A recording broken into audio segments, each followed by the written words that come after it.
Hello, entrepreneurs. Welcome to our channel.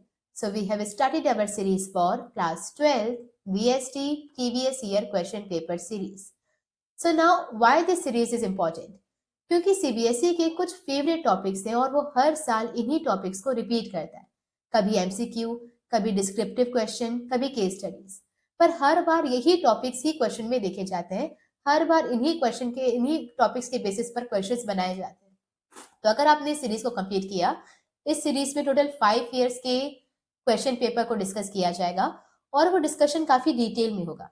इसका मतलब कि अगर इस साल वो क्वेश्चन सिर्फ एमसीक्यू में पूछा गया है तो हम उसे इतना डिटेल से कवर करेंगे कि नेक्स्ट ईयर अगर डिस्क्रिप्टिव बने या केस स्टडी बने तो वो आपसे बन जाए. पर हम उन्हीं गिने चुने टॉपिक्स को ही कवर करेंगे.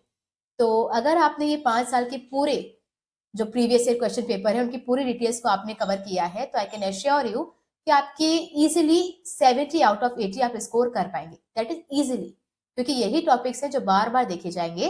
तो 5 साल के अगर आपने टॉपिक्स कवर किए हैं तो बस उसी को ही घुमा फिरा के पूछा जाएगा. ओके, तो चलिए स्टार्ट करते हैं. सबसे पहले हम बात करते हैं अवर फर्स्ट, ये 2025 का क्वेश्चन पेपर है जिसका पहला एमसीक्यू है. The risk related to the inability to meet the fixed financial charges like interest payment and other repayment obligation is known as. Now यहाँ पे 4 तरह के रिस्क की बात की गई है. पहला रिस्क है ऑपरेटिंग रिस्क. ऑपरेटिंग रिस्क का मतलब होता है कि अगर मैंने अपने बिजनेस में पैसा इन्वेस्ट किया और उसके जो खर्चे हैं क्या मैं वो मीट कर पाऊंगी, क्या उसके इलेक्ट्रिसिटी बिल्स, क्या उसके एम्प्लॉयज के खर्चे, उसके रेंटल चार्जेस, रॉ मटेरियल का कॉस्ट, क्या मैं ये सारे पैसों को कवर कर पाऊंगी या नहीं कर पाऊंगी. इसे हम कहते हैं ऑपरेटिंग रिस्क. फिर हम बात करते हैं बिजनेस रिस्क. बिजनेस रिस्क का मतलब होता है कि क्या मेरे इन्वेस्टमेंट के रिस्पेक्टिव में मुझे रिटर्न्स मिलेंगे या नहीं. तो क्या मेरे रिटर्न्स जो है वो इतने रहेंगे कि मैं इजीली अपने बिजनेस को ग्रो एंड एक्सपांड कर सकूं. That is known as business risk. फिर आता है financial risk.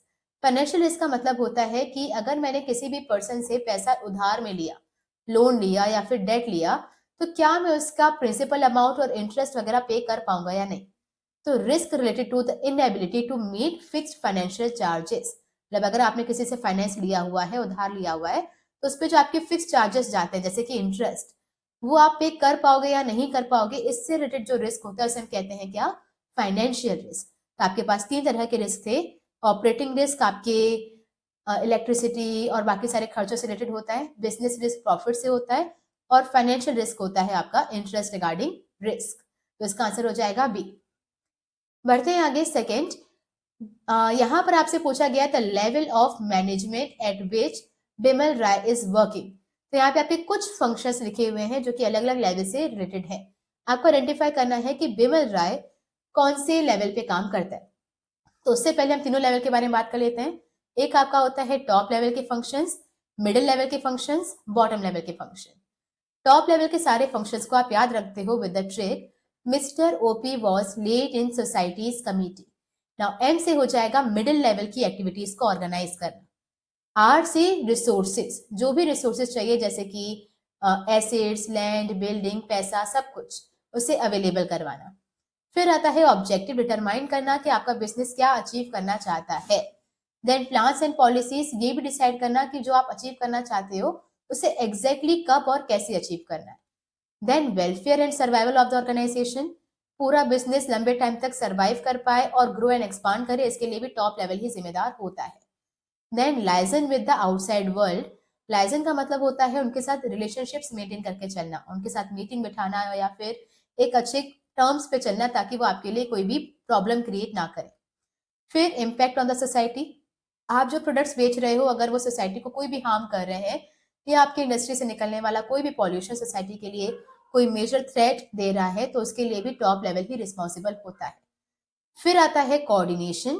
Coordination in whole organisation. Now ये कोऑर्डिनेशन टॉप लेवल भी करता है और ये मिडिल लेवल भी करता है.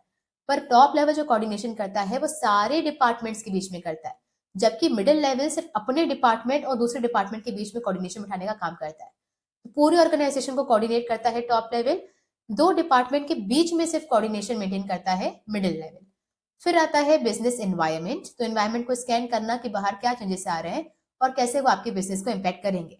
तो मिस्टर में एम से था मिडिल लेवल की एक्टिविटीज को ऑर्गेनाइज करना, रिसोर्सेज को असेंबल करना, ऑब्जेक्टिव डिटरमाइन करना, प्लान्स एंड पॉलिसीज बनाना, वेलफेयर के बारे में सोचना, then liaison with the outside world, society को कोई भी इम्पैक्ट पड़े, कोऑर्डिनेशन की बात हो, और एक ही एक्स्ट्रा है दैट इज एनवायरमेंट। ओके, तो नाउ इसमें भी आपको सारे याद रखने हैं क्या? तो कुछ है जो आपकी केस स्टडी में बार बार रिपीट होते हैं, और वो है आपके वेलफेयर। वेलफेयर वर्ड तो ऑलमोस्ट हर बार आता है जब भी उनको टॉप लेवल आंसर देना होता है, तो वेलफेयर, सर्वाइवल, ये दोनों वर्ड्स यूज करते ही हैं।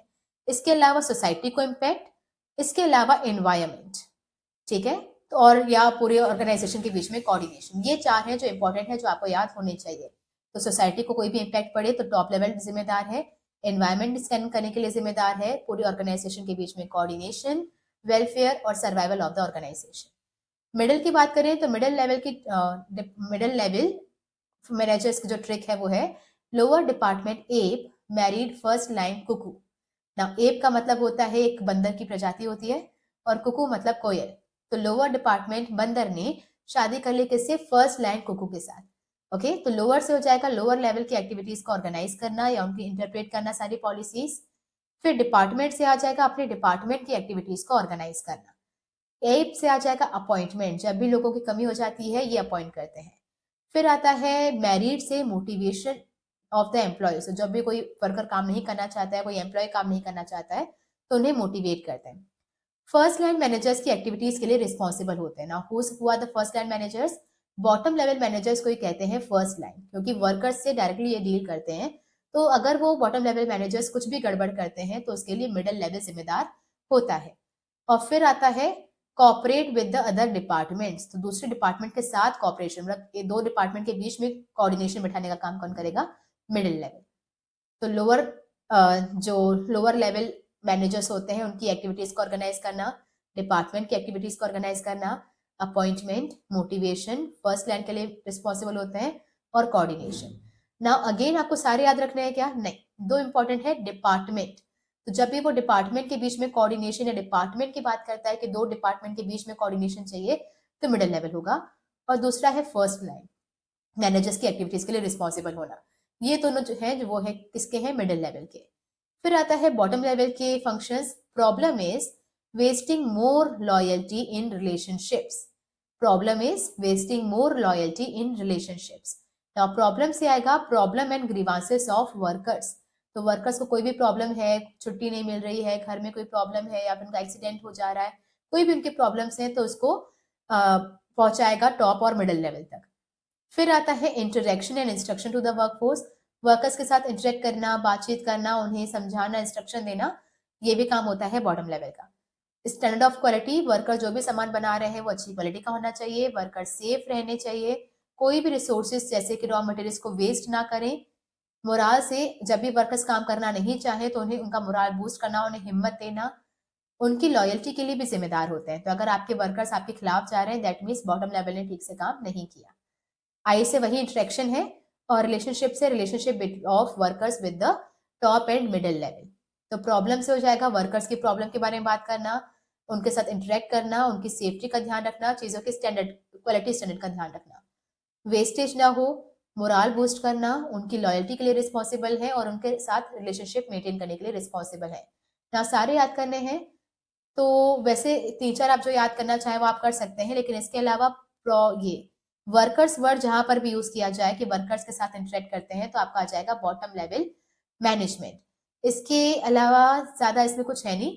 तो क्वालिटी और वर्कर्स, इन सब के बारे में कोई भी बात हो तो कहाँ जाना है? बॉटम लेवल पे। अब आते हैं, अच्छा, इसको इतनी डिटेल से डिस्कस करने का एक रीजन ये भी था कि ये क्वेश्चन ऑलमोस्ट हर साल पूछा जाता है, ऑलमोस्ट।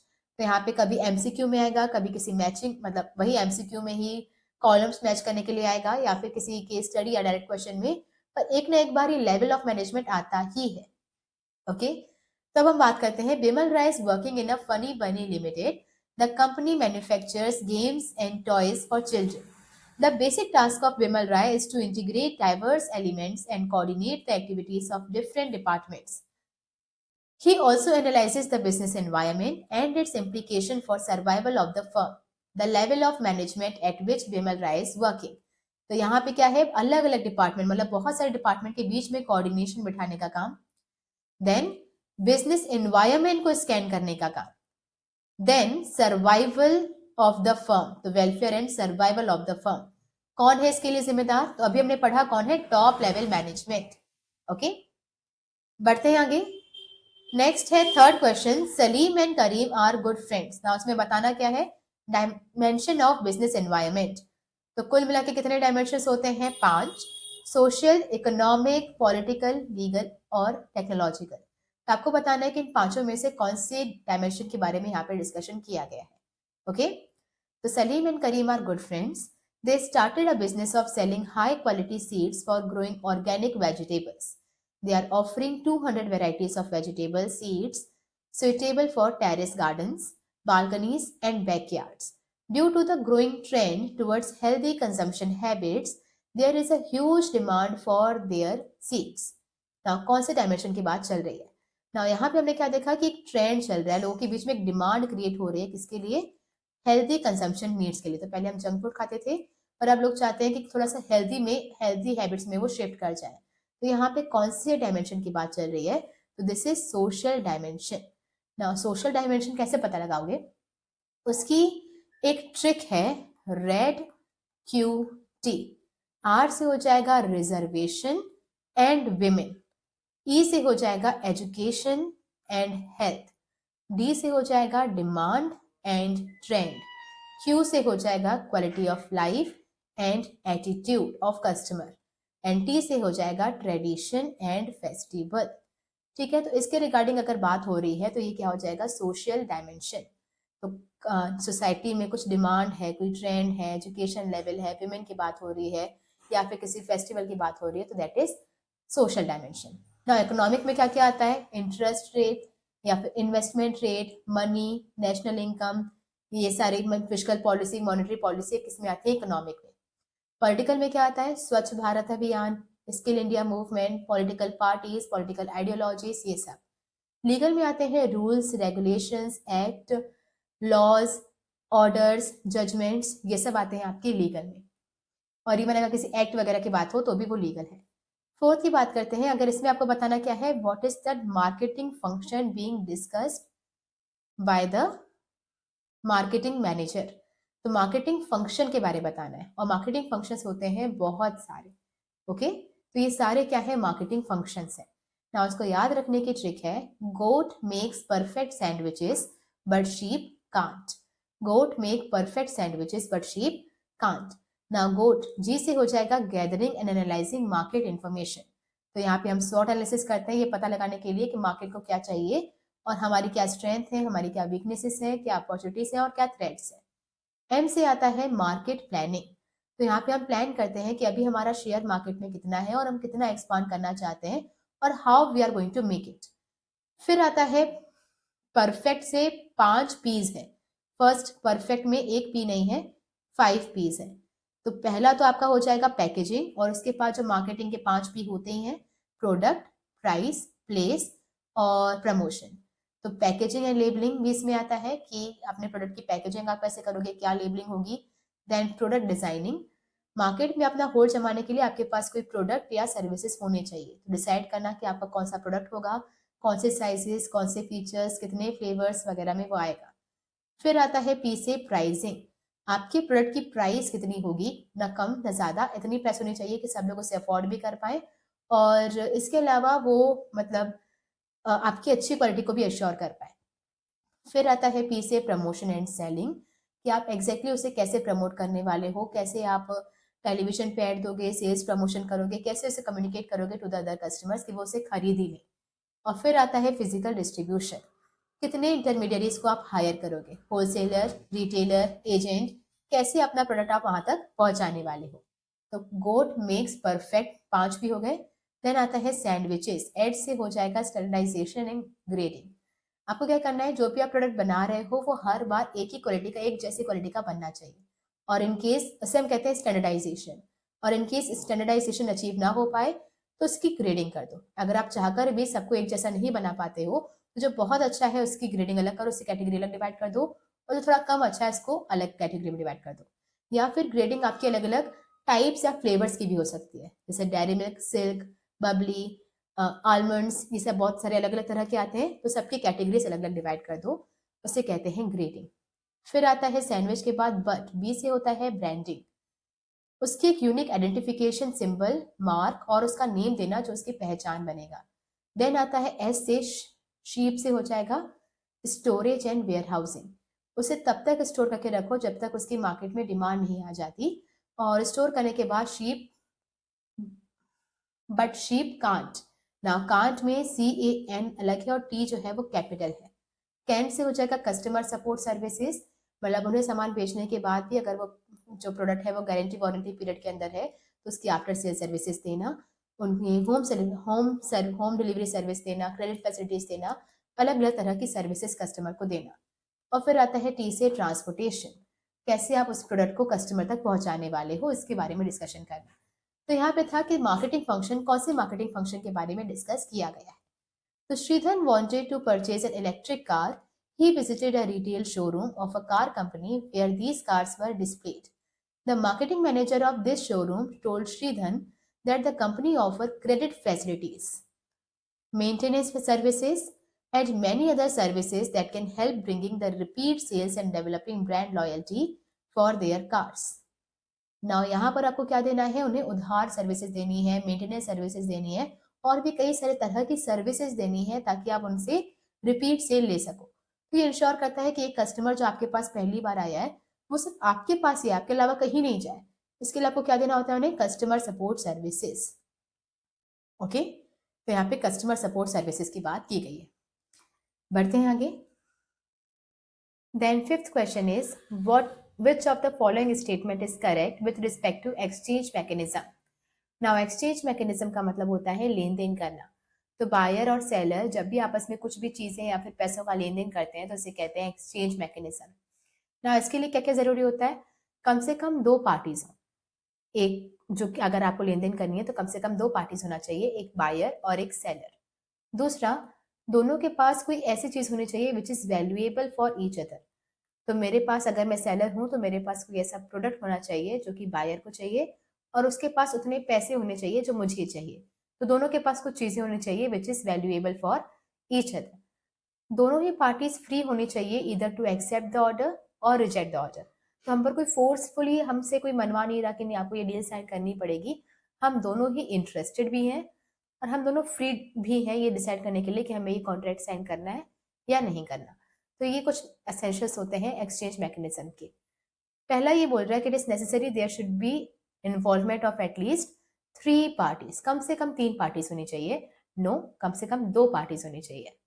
फिर आता है these parties do not have freedom, तो फ्रीडम नहीं है to reject the other parties offer, इसका मतलब कि वो मना कर ही नहीं सकते। अगेन फॉल्स, क्योंकि वो मना कर सकते हैं।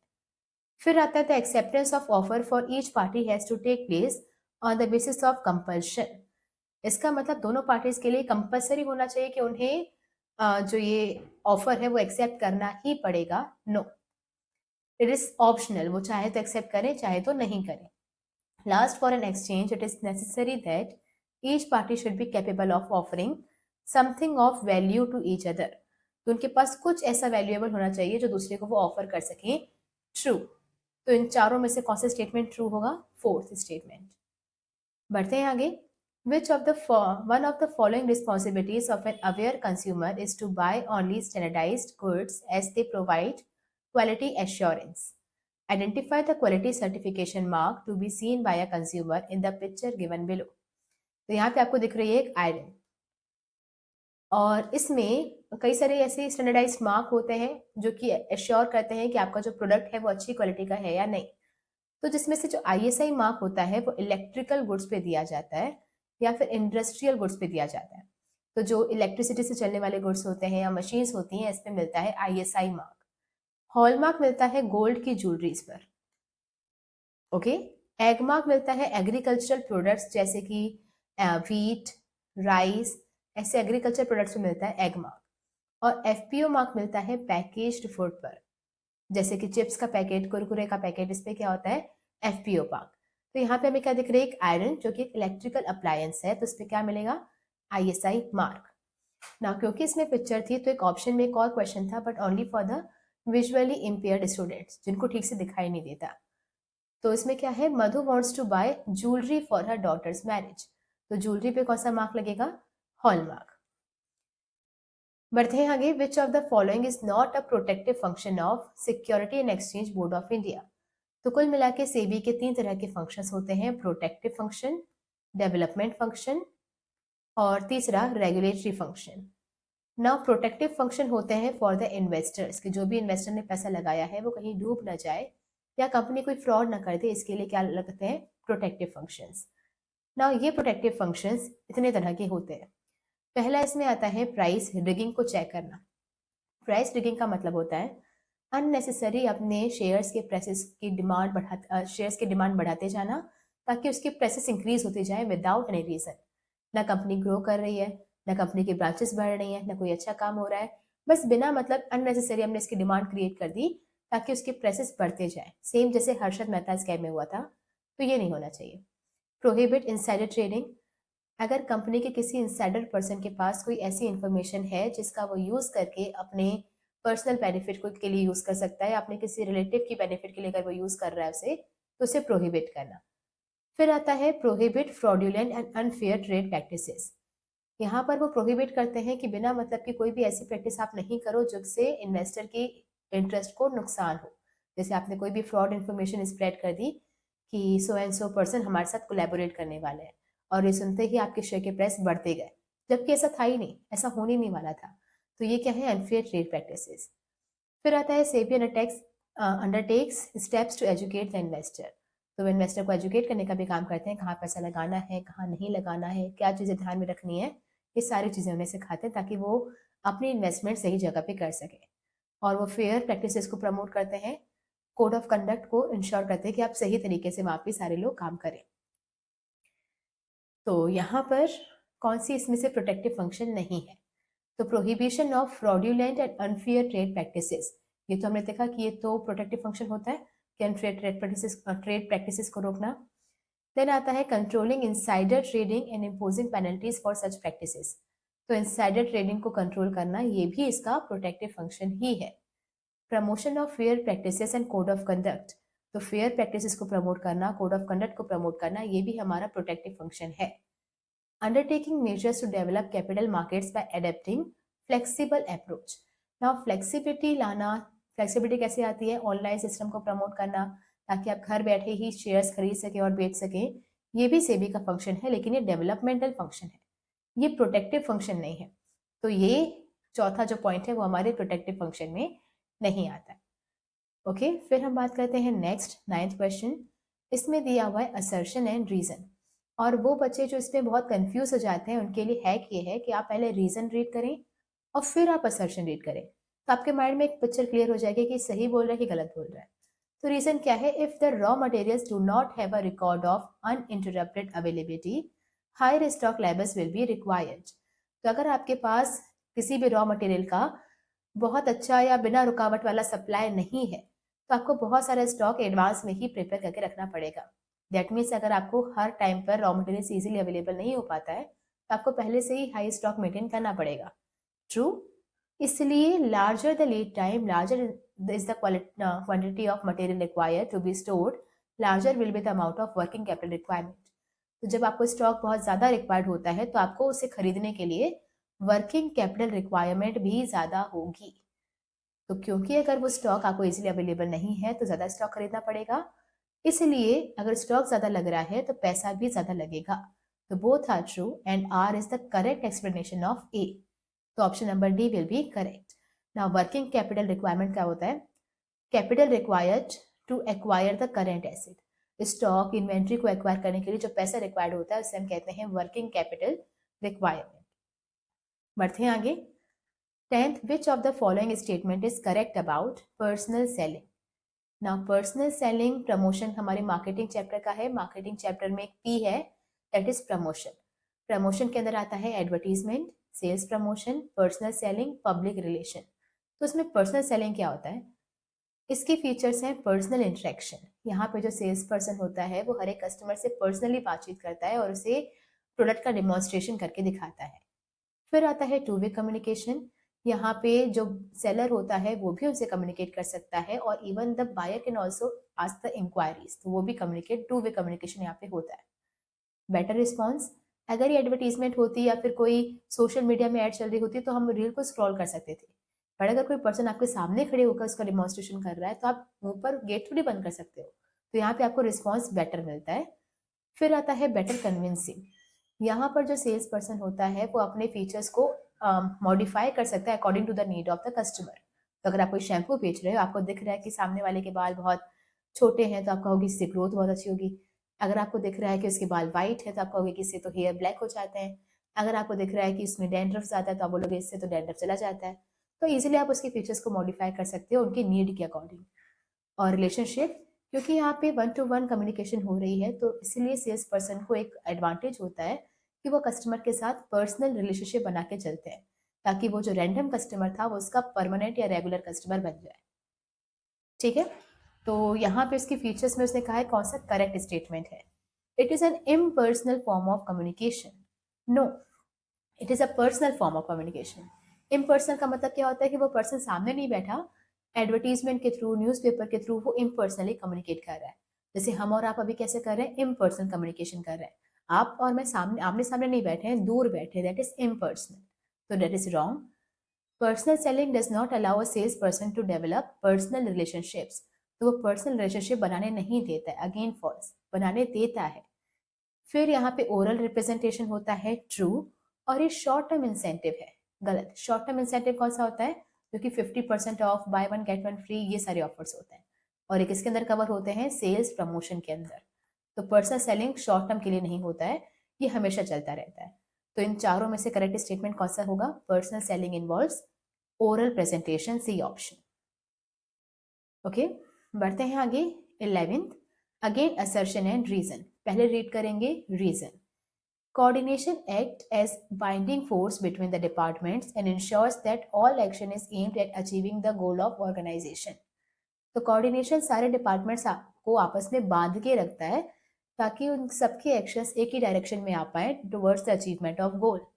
इसीलिए कोऑर्डिनेशन को कहा जाता है यूनिटी ऑफ एक्शन, या कोऑर्डिनेशन से यूनिटी ऑफ एक्शन आता है। यूनिटी ऑफ एक्शन मतलब सारे एक्शन को एक ही डायरेक्शन में ले आने को कहते हैं यूनिटी ऑफ एक्शन।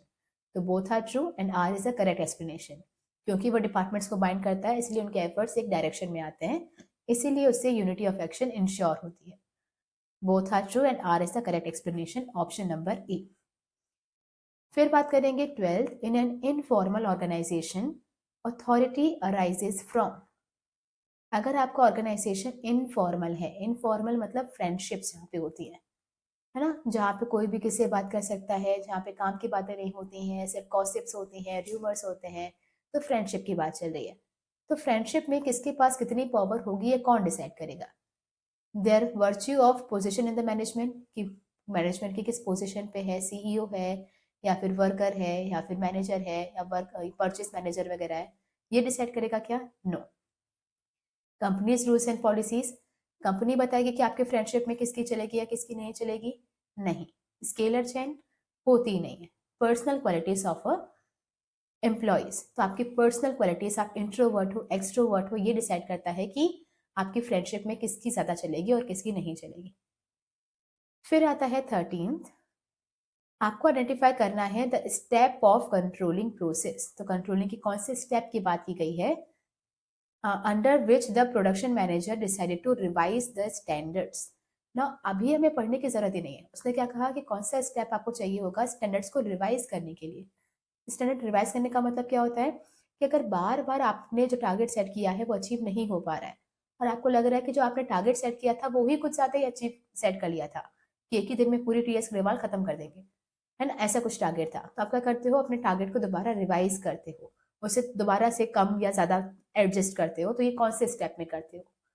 तो कुल मिला के कंट्रोलिंग के कितने स्टेप होते हैं, 6। Setting up of the targets, target को सेट करना, फिर उसके मेजर करना कि आपने कैसा परफॉर्म किया, फिर दोनों को कंपेयर करना। तो आपने टारगेट सेट किया था कि प्री बोर्ड में आएंगे कितने, कम से कम 80% मार्क्स आएंगे, फिर आपने मेजर करो कि आपने कितना अच्छे से कितना परफॉर्म किया, आपने 75% जितना परफॉर्म किया। नाउ कंपेयर करो, क्या कोई डेविएशन है, तो यस डेविएशन है, और डेविएशन कितना है, -5%, आपने 5% कम अचीव किया है। फिर एनालाइज करो डेविएशन को कि क्या ये डेविएशन बहुत बड़ा है कि बिल्कुल अर्जेंट एक्शन रिक्वायर्ड है, या छोटा है उसे इग्नोर किया जा सकता है, या ये डेविएशन क्यों हुआ इसके बारे में रीड करो। और उसके बाद आता है taking corrective measures. Now analyse करने के बाद कुछ करेक्शन लो, या तो अपनी परफॉर्मेंस अच्छी करो, अगर आपको लग रहा है कि आपने ही कम परफॉर्म किया था तो परफॉर्मेंस अच्छी कर लो, या फिर आपको लगता है कि नहीं आपने कुछ ज़्यादा ही अपने लिमिट से ज़्यादा सोच लिया था तो अपने स्टैंडर्ड्स को रिवाइज करो, अपने टारगेट को दोबारा लो लेकर आओ। और फिर आता है फीडबैक। नाउ करेक्ट करने के बाद फिर देखो कि करेक्ट करने के बाद क्या अब अचीव हो जा रहा है। फिर आता है इसमें फीडबैक, है ना, तो हम देखते हैं कि हमने क्या क्या इस बार के सजेशंस हैं, कितना डेविएशन आया था, क्यों आया था, इसकी एक रिपोर्ट तैयार करते हैं जो कि अगले साल की प्लानिंग के लिए काम आती है। तो यहाँ पर वो बोल रहे हैं कि स्टैंडर्ड्स को रिवाइज करना ये कौन से स्टेप का पार्ट होता है, तो ये होता है करेक्टिव मेजर्स लेने का पार्ट। ओके, नेक्स्ट हम बात करेंगे दो स्टेटमेंट्स।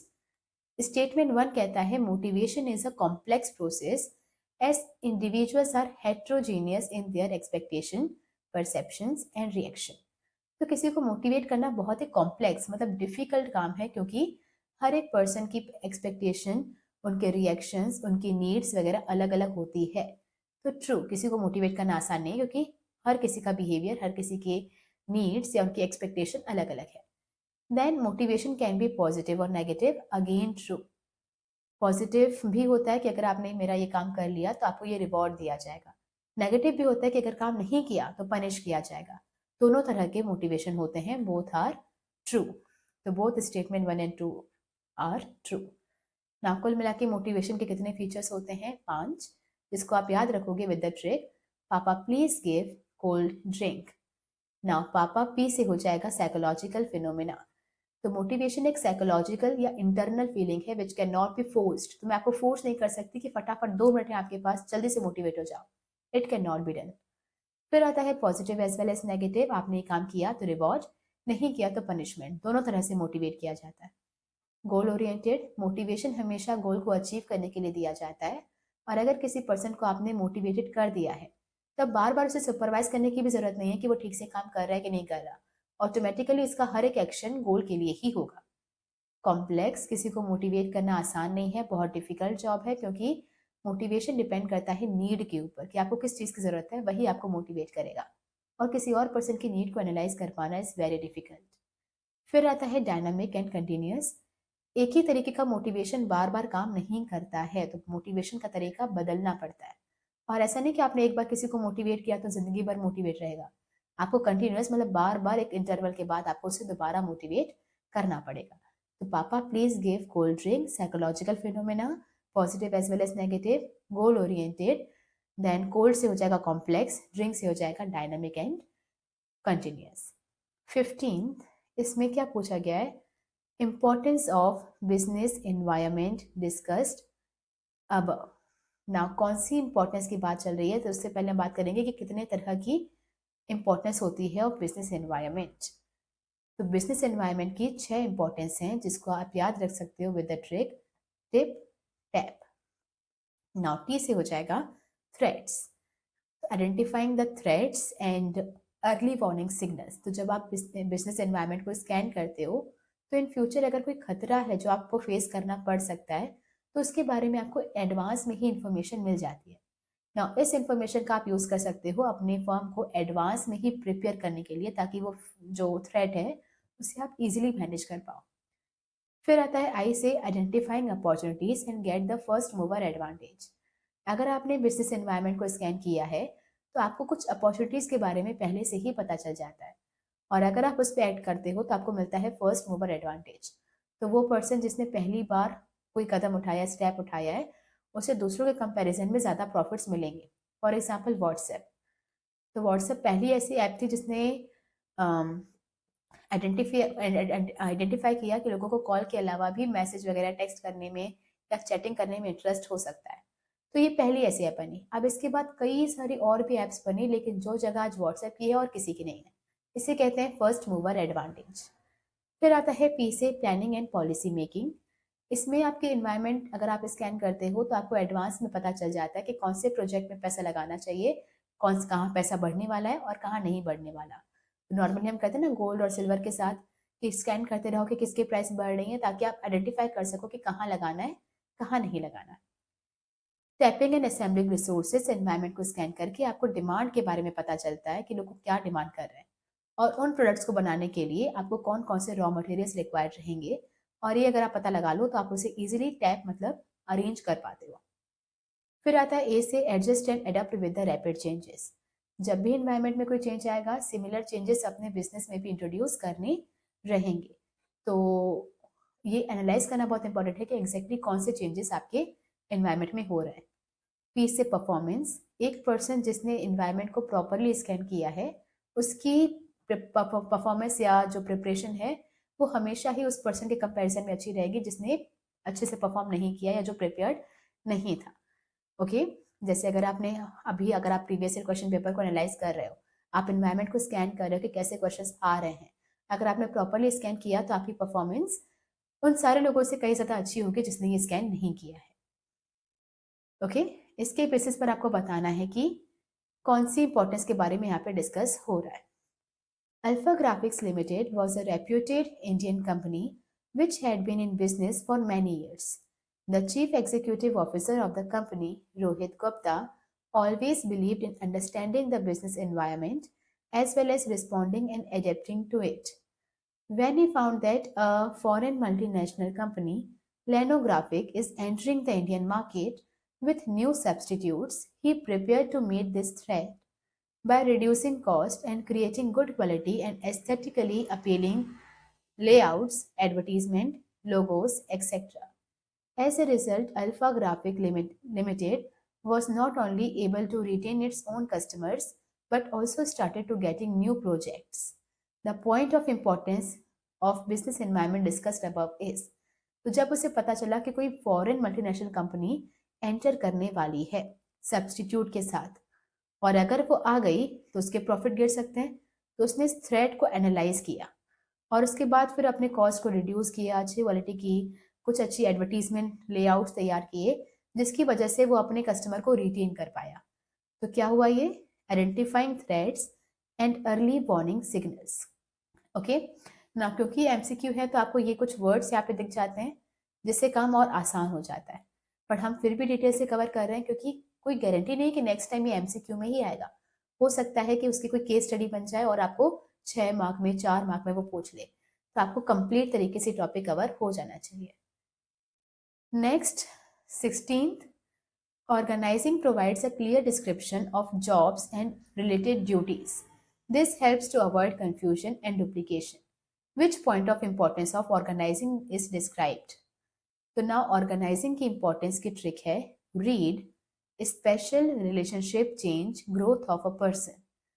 Now read में RE से है resources. Now actually organizing में होता क्या है कि हम क्या करते हैं, लोगों का डिवीजन कर देते हैं, डिपार्टमेंट्स बना देते हैं। तो सिमिलर जॉब परफॉर्म करने वाले लोगों का एक अलग ग्रुप होगा, तो परचेज का अलग ग्रुप बनेगा, प्रोडक्शन का अलग ग्रुप बनेगा, सेल्स का अलग होगा और फाइनेंस का अलग होगा। ऐसे हम डिपार्टमेंट्स क्रिएट कर देते हैं अंडर द ऑर्गेनाइजिंग। तो इससे क्या होता है, रिसोर्सेज का ऑप्टिमम यूटिलाइजेशन हो पाता है। रीजन, क्योंकि अगर आपने काम डिवाइड कर दिया तो हर एक पर्सन अपना काम करेगा, किसी और के काम में टांग नहीं अड़ाएगा, तो किसी भी तरह की डुप्लीकेशन ऑफ एक्टिविटीज नहीं होगी, तो रिसोर्सेज वेस्ट नहीं होते यहाँ पे। ए से एडमिनिस्ट्रेशन। अब सबको ये क्लियरली पता होता है कि उनको कौन सी ड्यूटीज और कौन सी जॉब परफॉर्म करनी है, जिससे उनके माइंड में किसी भी तरीके का कंफ्यूजन और डुप्लीकेशन नहीं होता है, जिसकी वजह से काम करने में, एडमिनिस्ट्रेशन करने में उन्हें आसानी जाती है।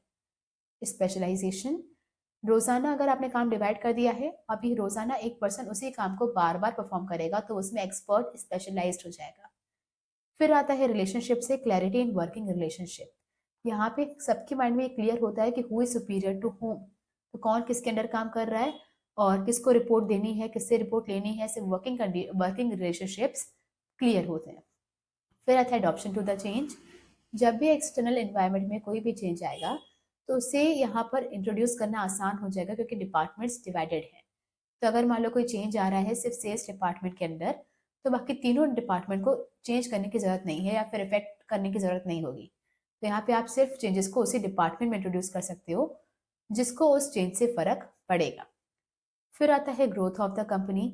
इसलिए यहाँ पे आप अदर डिपार्टमेंट्स भी ऐड कर सकते हो without hampering the other departments ना, तो आप नए न्यू डिपार्टमेंट्स को ऐड कर सकते हो without hampering the old departments, जिसकी वजह से ग्रोथ आना बहुत ईजी हो जाता है। फिर आता है डेवलपमेंट ऑफ पर्सनल। ना ऑर्गेनाइजिंग में एक बहुत ही अच्छा एलिमेंट होता है डेलीगेशन।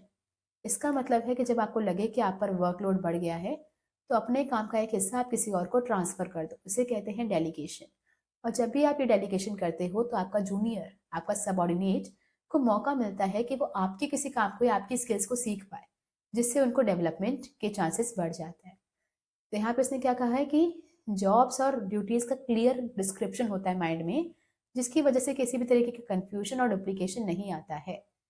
तो ये चेंज की बात की क्या उन्होंने? नो। डेवलपमेंट ऑफ पर्सनल की बात की, स्किल्स वगैरह सीखने का मौका मिलेगा? No.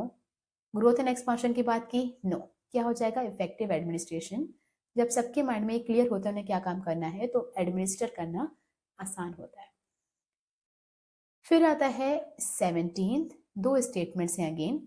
Regulation of take over bids by company is one of the regulatory functions of SEBI. और फिर दूसरी तरफ उन्होंने डेवलपमेंट फंक्शंस की भी बात की है। तो पहले देखते हैं कि दोनों फंक्शंस होते क्या हैं। नाउ डेवलपमेंटल फंक्शंस में सेबी कुछ फंक्शंस परफॉर्म करती है related to the stock exchange, जैसे ट्रेनिंग प्रोवाइड करना। ट्रेनिंग वहाँ के इंटरमीडियरीज को प्रोवाइड करना ताकि जो ये ट्रांसफर है या एक्सचेंज है, शेयर्स को बेचना है खरीदना है, इसे और भी ज़्यादा अच्छे से या स्मूथली रन किया जाए। दूसरा, फ्लेक्सिबिलिटी इंट्रोड्यूस करना। now फ्लेक्सिबिलिटी कैसे आएगी? इंटरनेट ट्रेडिंग से आएगी। जब आप इंटरनेट का प्रमोट करोगे, जब आप कुछ ऑप्शनल्स कर दोगे कि अंडर राइटिंग ऑप्शनल है, आप चाहो तो करो वरना मत करो। और आईपीओ जो है, मतलब जो इनिशियल पब्लिक ऑफरिंग है, उसको भी आप अलाउ कर दोगे कि आप स्टॉक एक्सचेंज से आईपीओ इशू कर सकते हो। तो ये क्या होता है, जब आप इसको फ्लेक्सिबिलिटी करते हो, मोस्टली इसमें एक ही चीज़ आती है, वो है इंटरनेट को प्रमोट करना। तो इंटरनेट को प्रमोट करके उसे फ्लेक्सिबल बनाना और उन्हें ट्रेनिंग प्रोवाइड करना, ये डेवलपमेंट फंक्शन के अंदर आता है। तो ट्रेनिंग एंड इंटरनेट। इंटरनेट को आप कह सकते हो कि ये फ्लेक्सिबिलिटी ला रहा है। Then regulatory functions. Regulatory functions में वो पहले रेगुलेट करते हैं इंटरमीडियरी से कंडक्ट को, कि जो ब्रोकर्स हैं वो अपने फायदे के लिए किसी भी इन्वेस्टर के साथ कुछ गलत नहीं करें। फिर आता है regulate the mutual funds. Mutual funds क्या होते हैं? अगर आप न्यू हो स्टॉक मतलब शेयर मार्केट में, तो अगर आप कंफ्यूज हो कि कौन सी कंपनी के शेयर्स खरीदे जाएं, तो आप मोस्टली म्यूचुअल फंड्स में पैसा इन्वेस्ट करते हो, जहाँ पे अगर कुल मिला के अगर आप 1 लाख रुपए इन्वेस्ट कर रहे हो तो वो पूरे 1 लाख किसी एक कंपनी में नहीं जाएंगे, 10-10 या 20-20 हज़ार करके अलग अलग कंपनी से पैसा लगाया जाएगा। इससे होगा ये कि मान लो अगर आपके जो 1 लाख रुपए हैं वो 5 अलग अलग कंपनीज में अगर लगाए गए हैं, एक आध कंपनी अगर डूब भी गई तो बाकी कंपनी से आप पैसा रिकवर कर लोगे, तो रिस्क थोड़ा कम होता है। फिर आता है regulate take over of the company. मतलब जब एक कंपनी दूसरी कंपनी को पूरी तरह से खरीद लेती है, परचेज कर लेती है, तो उस पूरे प्रोसेस को भी से भी रेगुलेट करती है। फिर आता है रेगुलेट द प्राइवेट प्लेसमेंट। कई बार क्या होता है कि जो कंपनी के शेयर्स हैं वो पब्लिक को बेचे जाते हैं, और कई बार पूरी पब्लिक को नहीं बेचते हुए हम किसी स्पेसिफिक ग्रुप ऑफ पर्सन को अपनी कंपनी के शेयर्स देते हैं। तो जब भी प्राइवेट प्लेसमेंट होता है तो क्या कुछ लोगों के साथ ही हमेशा फेवरेटिज्म दिखाया जा रहा है या हमेशा उन्हीं को शेयर्स दिए जा रहे हैं, ऐसी प्रोसेस को भी रेगुलेट करती है सेबी। फिर ब्रोकर्स हों, सब ब्रोकर्स हों, या फिर बीच में जितने भी इंटरमीडिएरीज होते हैं, सबकी एक्टिविटीज़ को रेगुलेट करना, और अगर उन्हें डाउट हो तो इंक्वायरी जनरेट करना, और स्टॉक एक्सचेंज के जो अकाउंट्स होते हैं उनकी ऑडिटिंग करना, ये भी रेगुलेटरी में आता है। तो आपको मेनली याद रखना है कि म्यूचुअल फंड्स को रेगुलेट करना, प्राइवेट प्लेसमेंट को रेगुलेट करना, कंपनीज के टेक ओवर को रेगुलेट करना, ये सब किसका काम होता है? मतलब सेबी का रेगुलेटरी फंक्शंस में आता है। तो take over bids by company, जब एक कंपनी दूसरी कंपनी को टेक ओवर कर लेती है तो उसको रेगुलेट करता है, ये इसका रेगुलेटरी फंक्शन है। ट्रू। इसके बाद है इंटरमीडियरीज की ट्रेनिंग कंडक्ट करवाना या इंटरनेट को प्रमोट करना, ये भी किसका काम था? सेबी का under development function. Both are true. तो both statement 1 and 2 are correct. फिर हम बात करते हैं 18। High inflation rates generally result in constraint on business enterprises as they increase the various costs of the business such as purchase of raw material and payment of wages and salaries to the employees, etc.